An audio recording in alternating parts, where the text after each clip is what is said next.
Hey everybody, welcome to Ref Time, powered by RTS and produced by Coraggio Media. I'm Tanya. And I'm Crane. We'll be covering rules, plays, points of emphasis, and all things official. And we're back for another segment of Ref Time with RTS. And our guest today is none other than the great Scott Geist. Maybe not the great. Geist. Is that the way they did it when they introduced you when you played? Geist. Back in the day, my fame was high hurdling, so there wasn't much announcing of that. So you were a trackster. I played basketball in high school, but ran track in college. Yeah. Now, if I remember correctly, you went to Huntington? No, Olivet Nazarene. No, I meant high school. Oh, Huntington? Born in Fort Wayne, raised for the first 13 years in Huntington. Okay. And then moved to Ohio. Oh, okay. Yeah. Okay. International Harvester closed down, and my parents moved over to there to work. All right. Yep. And so then what college? I went to Olivet Nazarene University, ran track there for 3 years, started coaching basketball my junior year of college. Where at? At a small Kankakee Christian Academy. Oh, I think similar, I've heard of that. Yeah, similar to about the same size as Canterbury, I'd say. Okay. And coached varsity boys basketball over there for a couple of years, and then moved to Elkhart, Indiana, and was an assistant coach there before being the head coach at Elkhart Memorial of the girls. And then went to Northwood for a year, and then Penn High School as an assistant for maybe 6 or 7 years, and was the head track coach at Penn High School. And then, we parted ways after I went to regional championships. Weird. Okay. Parted ways, and I took the ref test and got a 65. Uh-oh. Thinking that, I'd coached for, Yeah. I guess, 19 years So you in figured some this would be capacity. Yeah, it'd easy. be easy. I knew all the rules. Yeah. Mm-hmm. And I think you need I think all the coaches know that, don't I they? think all the They players think they know it too. Yeah. So you're supposed to, I think you have to get... I guess 75? 75. Yeah, and I ended up with a 60-something, and they didn't get to referee the first year. And back then you could only take it one time. Correct. And Yeah. Now you can take it you were multiple out. times. Yeah. You're out for 365, and so I Right. missed a whole season, and which allowed me to spend a little time with the kids and watch them develop a little bit. And actually study. And then I was able to study a little more. Yeah, because he really got on that.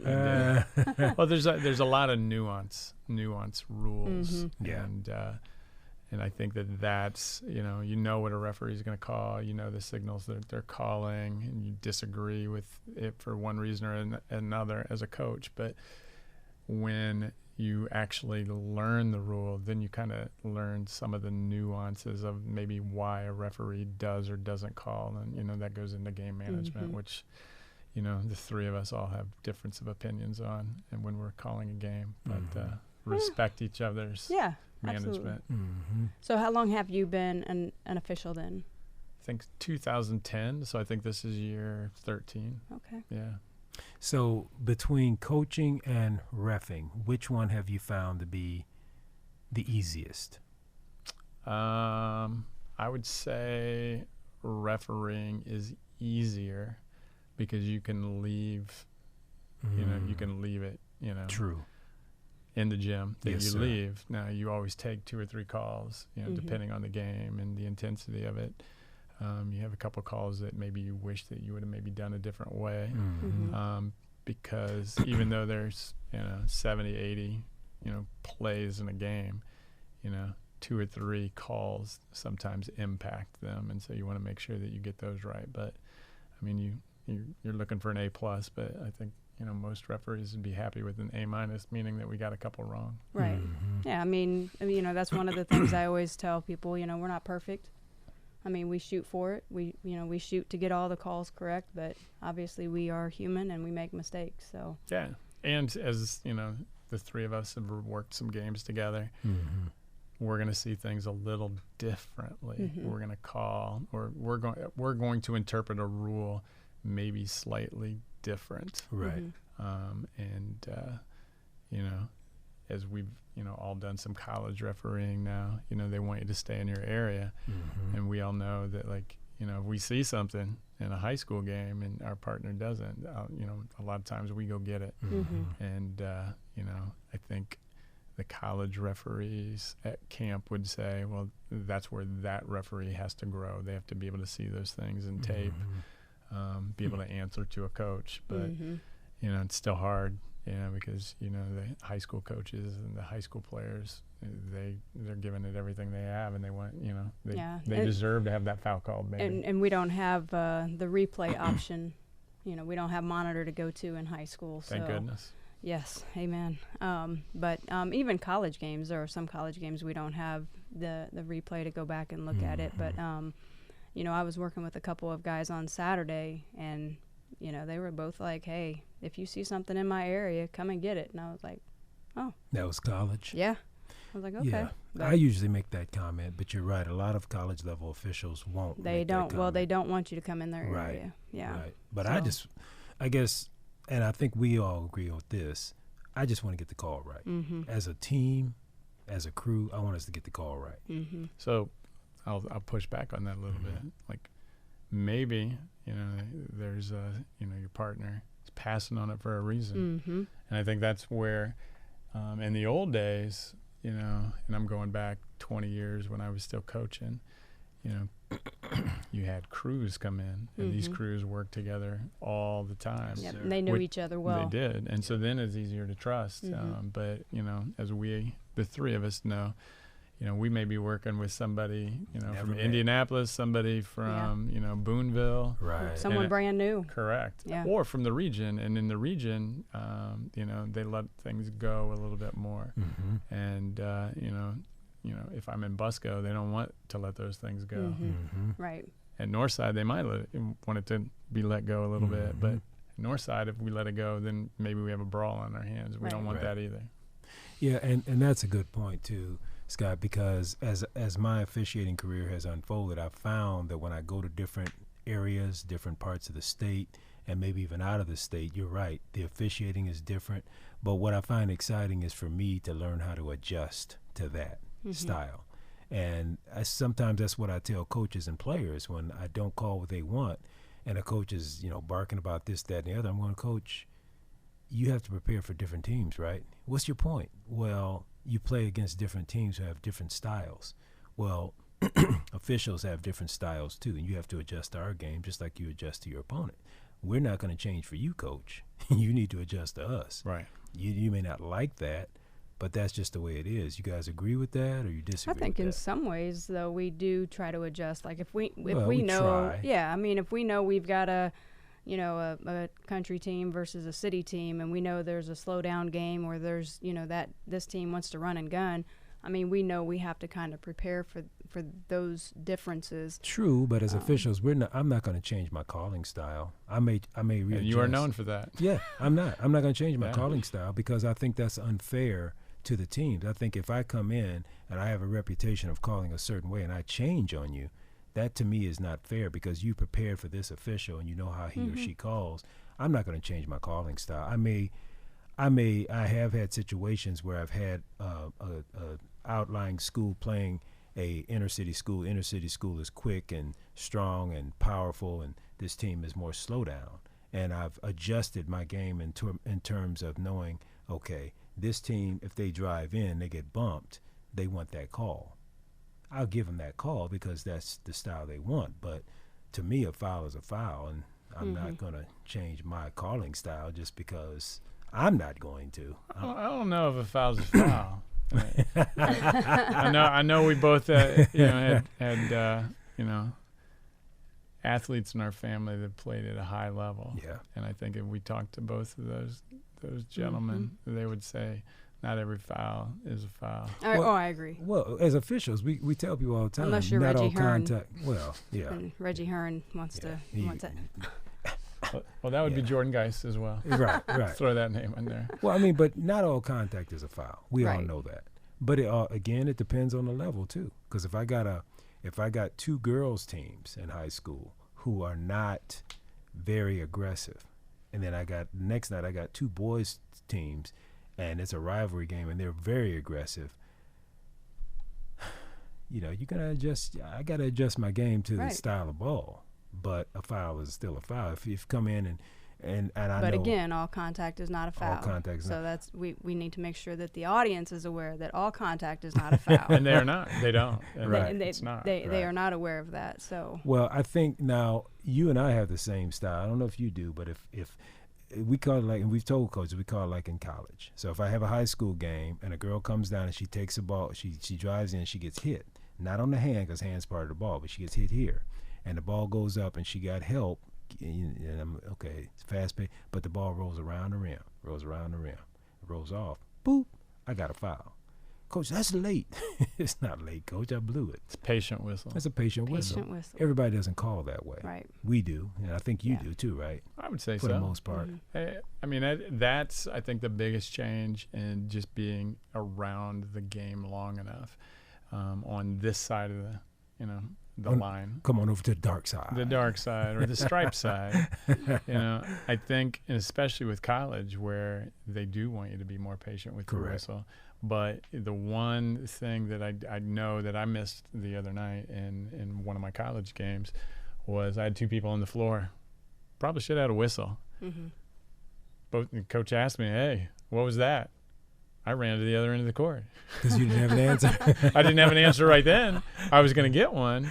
But, that's the time, I think, in girls basketball that, you're supposed to always, college and high school, you got to have a whistle on it, where in boys basketball, sometimes incidental contact guys go down. Now, we disagree. I think we both disagree with that. Yeah, I can see a look on her face. Go ahead. Well, I think the thing that frustrates me is, especially when men talk about doing women's games, if we have girls on the floor, we got to have a whistle.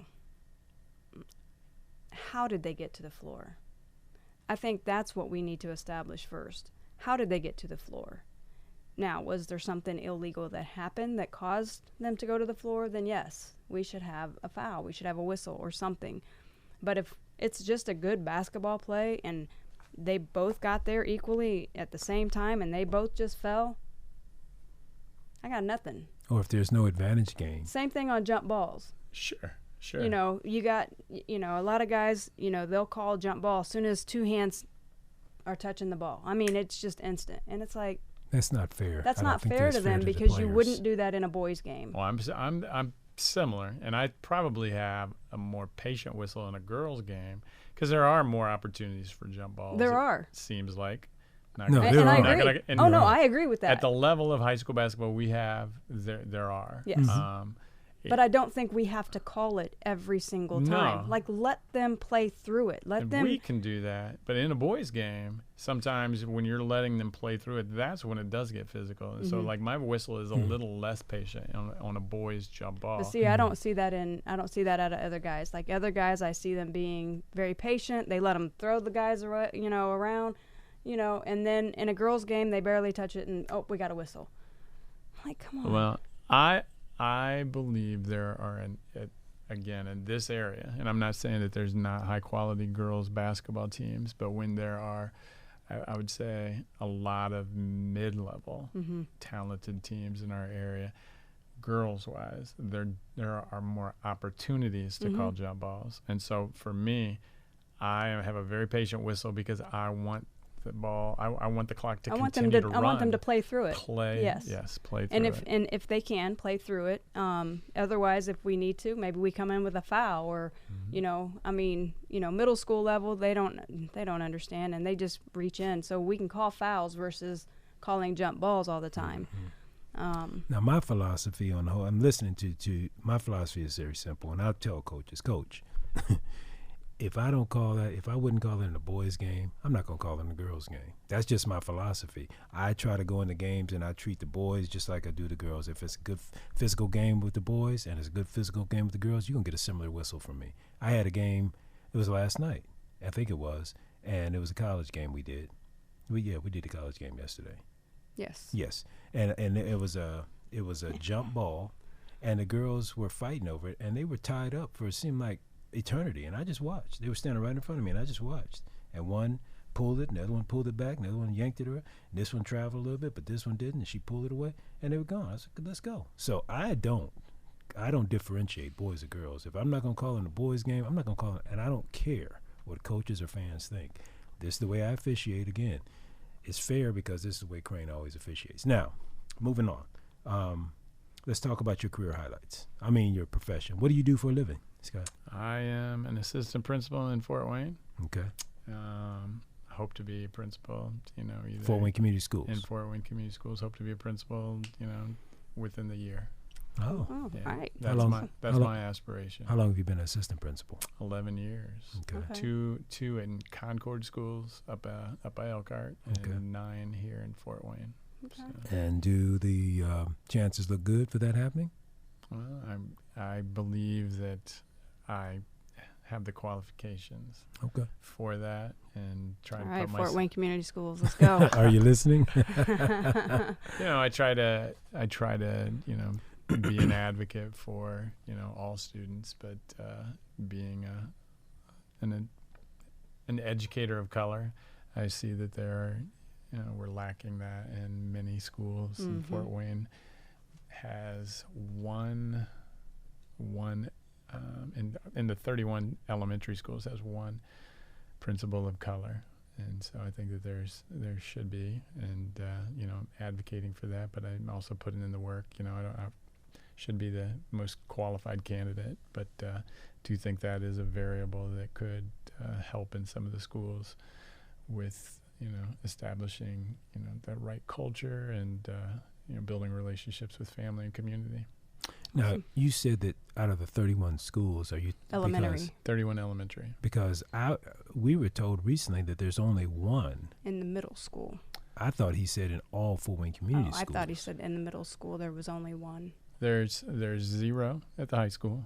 Mm-hmm. There, and we're talking head principals. So there's 0 at the high school. There is one African American principal. He's at Blackhawk, and there's a Hispanic principal at Shawnee, and then at Lindley Elementary there is a biracial female administrator. So he was telling me that he was saying that he was the only black principal in the Fort Wayne Community Schools at this time. And even to my standard, I mean, I'm biracial, proud, of that.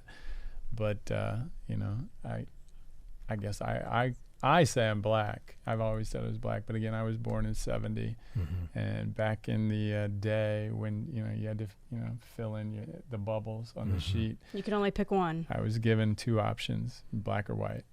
There wasn't another at that time. Now there's another, but you know what? I've been black all those years.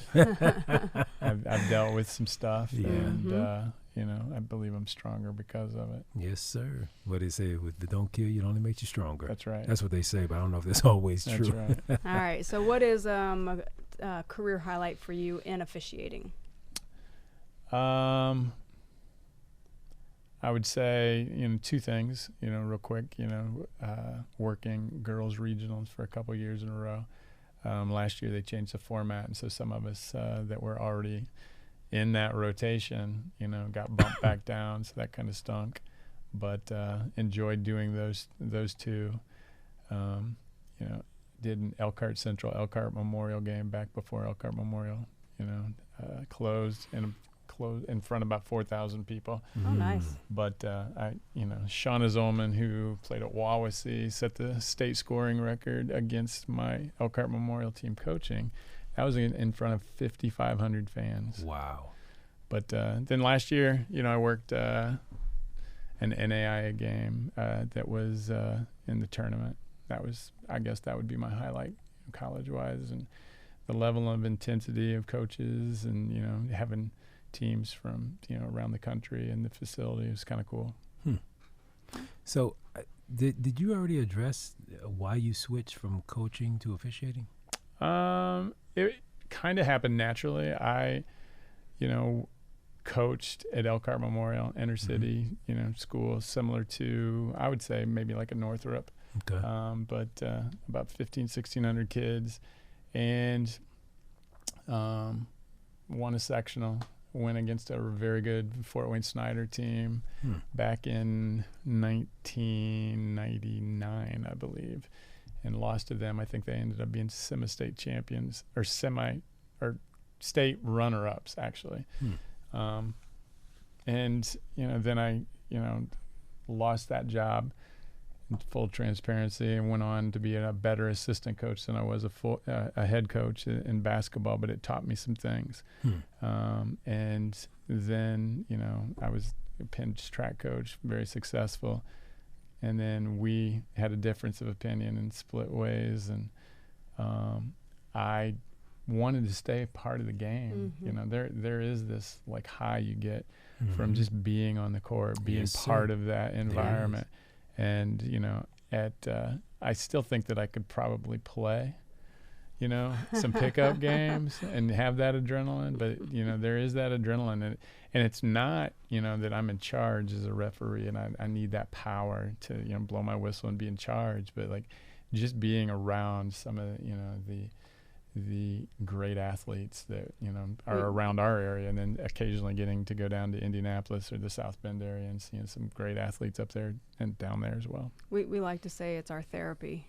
It's our way of getting therapy. So it is. If we're at home and we're like, oh man, jittery, jittery or I whatever, gotta find a court to get on. We got to go ref. Yeah. So it is real. Yeah, it's real, and I'm sure it's real for you. Well, and it matters. Yes. And I mentioned that earlier. We affect the outcome of the game, and if we're not on our game, if we're not there, and I think that's where some of that adrenaline comes. If we're not on our game, and then those kids are cheated, and the coaches are cheated, and, absolutely, and they remember that. Yeah. Yeah, but they also have to remember if they were on their game. Yeah. So it's not all on us. So for sure. When people come at me and say, "Man, you made us lose," I say, "Well, how many free throws did you miss? Yeah. How many turnovers did you have? And how many bunnies did you miss? Because I have nothing to do with those things." And then people look at me like, whatever. And they know it's true. Right. For sure. So, okay, so let's talk about the need of officials. So do we have a need, Scott? I think that there's a need at the lower level. I think. So we don't need officials at the higher level? I think that there are systems in place. And, we can say that there's a need. But there are veteran officials that don't work nightly.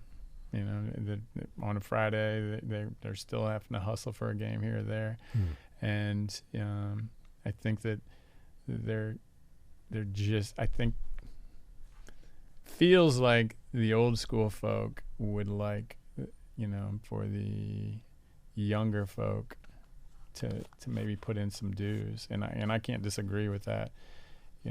I know, it used to be 5 or 6 years that you would work, freshman JV games before you'd be able to get a varsity game. And I think from what I've heard from some of the younger officials, why aren't I working a varsity game? I'm just as good as those guys. And you might be able to get up and down the court. And I do think, and I think Coach Katie Jackson said recently at a coach's meeting that we had a week ago, she'd rather somebody be in the right position and be able to make that call. And that's what I think. I think we need more officials that are veterans to care maybe a little bit more about their physical ability to get up and down the court, but because they have the knowledge, right? And but they're not in position to deliver that knowledge. They're not. I don't know that they aren't, but the games that I've watched, and because I'm only going to speak for my game on my games, but I've watched some games where officials, it doesn't seem like they're able to get to where they are.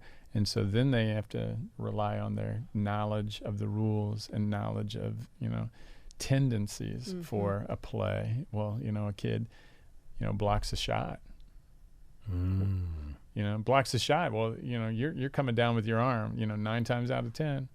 Maybe that was the 1 out of 10 times it was clean. And if you're in the right position, maybe you get that. Yep.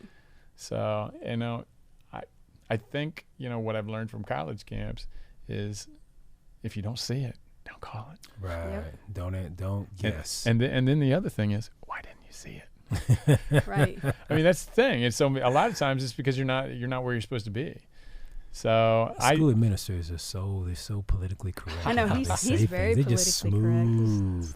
They Well- slice you up real professional. again, I mean that. So is there a need? Is there a need for officials? I think there's a need for officials that have the knowledge base that some of the veterans in the area have. But the way for them to do that is they have to mentor. Mm-hmm.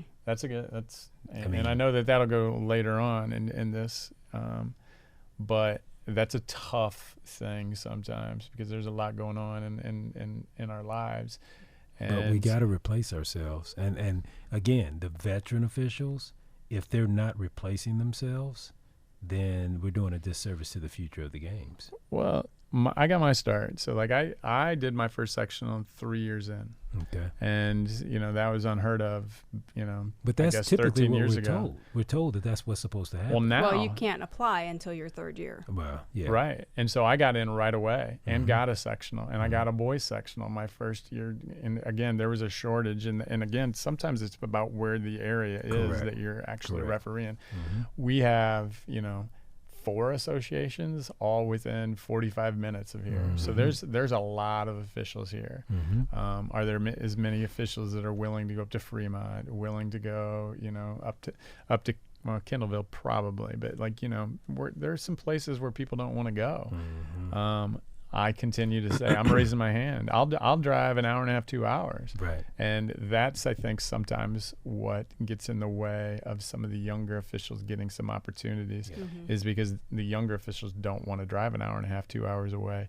And those are the games that are there, Mm. and Good that's, point. Justin Fall, one of our assigners, assigns all over the state. Mhm. And our assigners here in Fort Wayne assign this area. Mhm. And, on a given night, we might need 24 officials for a boys game. Mhm. And we need 48 for, on a Friday night in a SAC, Right.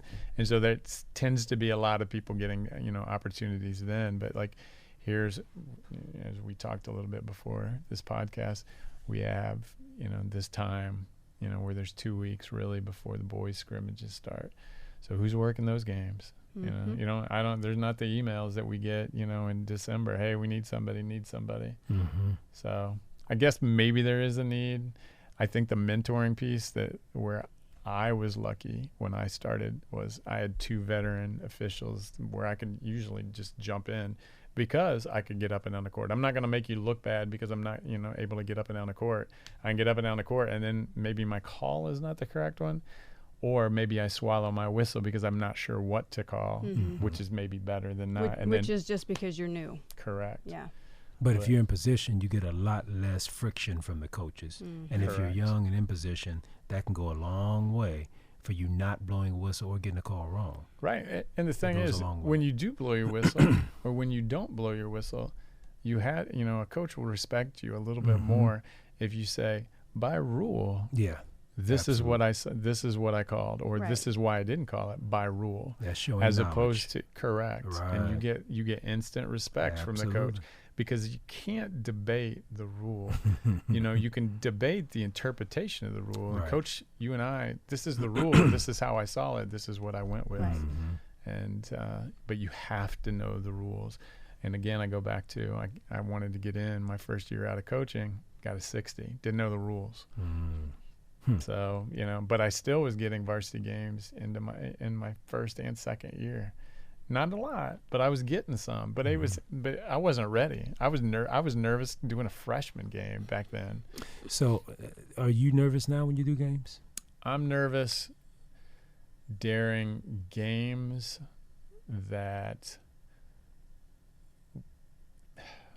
where there's a little bit more, on the line, I guess. When it's 2 teams that are just playing on a Friday night or a Saturday night, and I know it shouldn't maybe be that way, but where I know that there's not a big dog in the house and we're all the same dogs, or there's I know that there's a coach over here that maybe in the past we haven't agreed on a play here or there, and maybe coach is going to come at me a little harder tonight. I want to make sure that I'm at my best and I'm giving my best to try and earn some of that respect back. And I think that that's the piece that I think I wish referees would get a chance to earn some of that back instead of like, 10 years ago when we were playing, Warsaw and, you called this and like, I can't remember what I had for breakfast. Right. You're going back 10 years on that one call. But again. And how much have you grown in that 10 Right. years? Correct. And they have to understand that them as coaches grow too. But if they're asking that question, maybe they haven't. Well, yeah, that's true. But, as a coach, I mean, I've seen, coaches grow just exponentially over, 5-10 years. Yeah, absolutely. Because they get accustomed to the fact that officials are going to call certain calls Right. and we're not going to call things. And there's Right. reasons behind it. They start to understand the way that we operate somehow or another. But, they grow and they don't whine and cry as much, most of them. Okay. So I asked him the question. I'm going to ask you, do you get nervous when you officiate now? At times. Okay. Depends on what, the level of game that I'm doing Or if there's one cookie left, it's between Sid and Crane. Who's getting that cookie? Well, the reason I asked that question is because I heard somebody say, It's definitely me. depending on what kind of cookie it is. But I heard somebody say one time, they were speaking to us, and maybe it was at a camp, college camp, but they said, if you're not nervous before a game, maybe you ought to think about getting out of the game. And I thought about that, and I was going, well, I don't want to leave the game, but I don't get that nervous anymore. I really don't. And maybe that's not a good thing because they're saying that you don't grow anymore if you don't get nervous. I don't. And when do I get nervous? I think with us though, especially with our class, I mean, we're constantly in the rule book. Yeah. We're I'm more constantly confident talking. than I used to be. I'm constantly much more. talking about the rules and going through things. So, I mean, I think that helps and, with, but I still don't know all the nerves. rules. Don't get it twisted now. Well, I'm more the time that I am nervous. So, college games, Yeah. I'm more nervous because if I have a bad college game, my assigner's going to watch that tape and he's going to see, ooh, man, he's not very good. My goal every year in college is to get one more game than I got the last year. Yep. Now I'd like 10 more games than I got the last year, but like, there's a lot of people trying to work college games. So if I can get 1 or 2 more games each year, that's great. And so in order to do that, I've got to try and be very clean in those games, and I have to know the rules. And, I know that in college, you got to be there 90 minutes early. And, a lot of high school folks are like, man, that's a long time. That's a long time to be there. What do you guys talk about?